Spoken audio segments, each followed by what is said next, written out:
যেমন মাতা তেমন মেয়ে কথাটার মধ্যেই কিন্তু কথাটার মানে লুকিয়ে রয়েছে। তাহলে বারবার করে কমেন্ট সেকশনে এসে আমাকে এই কথাটা বলে তোমরা কি প্রকাশ করতে চাইছো? কারা বা কেন আমার পেছনে এরকমভাবে লেগেছে চলো তোমাদেরকেও দেখায়। অ্যাকচুয়ালি সকালবেলা ঘুম থেকে উঠে আমি কিন্তু প্রত্যেকদিন এরকম একতলা ভাত নিয়ে বসি না। যেদিন যেদিন ভাবি আমাকে বেশি বেশি কাজ করতে হবে, বেশি বেশি এনার্জেটিক থাকতে হবে, সেদিন এরকম ভাত খেয়ে নিই। অ্যাকচুয়ালি আমি মনে করি প্রত্যেকটা মেয়েদেরই সকালবেলা ঘুম থেকে উঠে হেলদি ব্রেকফাস্ট করাটা খুবই দরকার। কারণ সারা দিন সংসার, স্বামী এই সমস্ত ভেতরেই আমরা আটকা পড়ে থাকি, নিজেদের জন্য একটু যত্ন নিতে পারি না। এই যে সবাই কমেন্ট সেকশনে এসে আমাকে বলছে যেমন মাতা তেমন মেয়ে, আরে ভাই আমার বাচ্চা সে তো আমার মতনই হবে। মানুষের যখন বেবি হয়, যে মানুষটা জন্ম দেয় বাচ্চাটা তো তার মতনই হবে, কারণ আমার জিন আমার রক্ত হয়েছে। তাকে সে পাশের বাড়ি ললিতা পলিতা চলিতার মতন দেখতে হবে, নাকি তাদের মতন ক্যারেক্টার পাবে? বলো, তোমরাই বলো কমেন্ট করে। আমি দোকানে গিয়ে নাচানাচি করছি, আমি মেয়েকে দিয়ে ভিডিও বানাচ্ছি, এটা আমার পার্সোনাল ব্যাপার।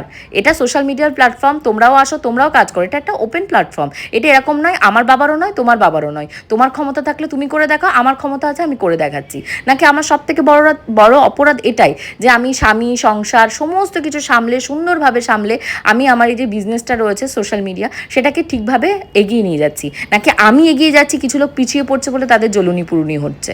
আমার মেয়েকে আমি কেন নাচাচ্ছি, আমার মেয়েকে দিয়ে কেন ভিডিও বানাচ্ছি, আমি কেন লোকের দোকানে গিয়ে নাচছি? আরে ভাই, আমি ফ্রিতে কারো কাছে কিচ্ছু করি না। এই যে প্রমোশনগুলো পাই, আমি একটা প্রমোশনে কিন্তু ফ্রিতে করি না, আমি আমার নিজের যোগ্যতাতে করি। অনেকেই আছে ফ্রি প্রোডাক্ট পায়, কোলাবোরেশন করে। না, আমাকে তুমি টাকা দাও, তার বিনিময়ে আমি করব, কারণ এটা আমার পেশা। সারা মাস ধরো তোমরা অফিসে কাজ করছো, তোমাদেরকে কেউ টাকা দিল না, কাজ করবে? করবে না তো। সবাই তো আমরা টাকা ইনকাম করার জন্য এখানে এসেছি। টাকা যার কাছে আছে পৃথিবীতে বস, তার কাছে সব আছে। এই যেমন ধরো আমার বর বাজার থেকে বাজার করে নিয়ে এসছে, 2-3 দিন ধরে বর বাজার করছে না, তার টাইম হচ্ছে না, সে টাকার পেছনে ছুটে বেড়াচ্ছে। তার মানে ফ্যামিলি কি খেলো, তার মেয়ে কি খেলো, তার ভূক্ষেপ নেই। কিন্তু যাই হোক, আজকে উনি বাজার থেকে এই যে বাজার করে নিয়ে এসে কই মাছগুলো দেখে আমার একটুও পছন্দ হয়নি। মরে গেছে মনে হয় সেই 3 দিন আগে, সেই মরা মাছ ওনাকে মানে গচিয়েছে।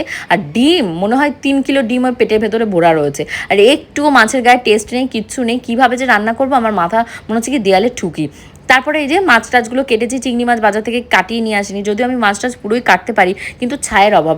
আগেকার দিনে দেখতাম মা মাসিরা সবাই উনুনের ছাই, এটার ছাই ওটার ছাই দিয়ে করতো, কিন্তু এখন গ্যাস ইন্ডাকশানের যুগে কোথাও না ছাই ফাই পাওয়া যায় না।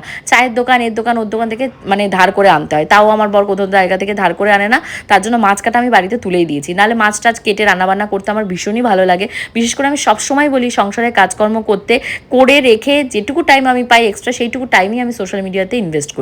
এর মানে এই নয় যে আমি সমস্ত কাজকর্ম লাটে তুলে দিয়ে, কাজের লোক রেখে দিয়ে তার ভরসায় আমি সমস্ত সংসার চালাচ্ছি বা আমার মেয়ের এডুকেশন চালাচ্ছি। বাইরে কতটা টেম্পারেচার যাচ্ছে বা কতটা গরম রয়েছে আমরা তো সবাই জানছি। তার মানে এটা নয় যে ঘরের ভেতরে আমরা যে মহিলারা রান্না বান্না করছি, সারাদিন ঘরে থাকছি, তারা ভীষণ মানে আরামায়েশ করে রয়েছি।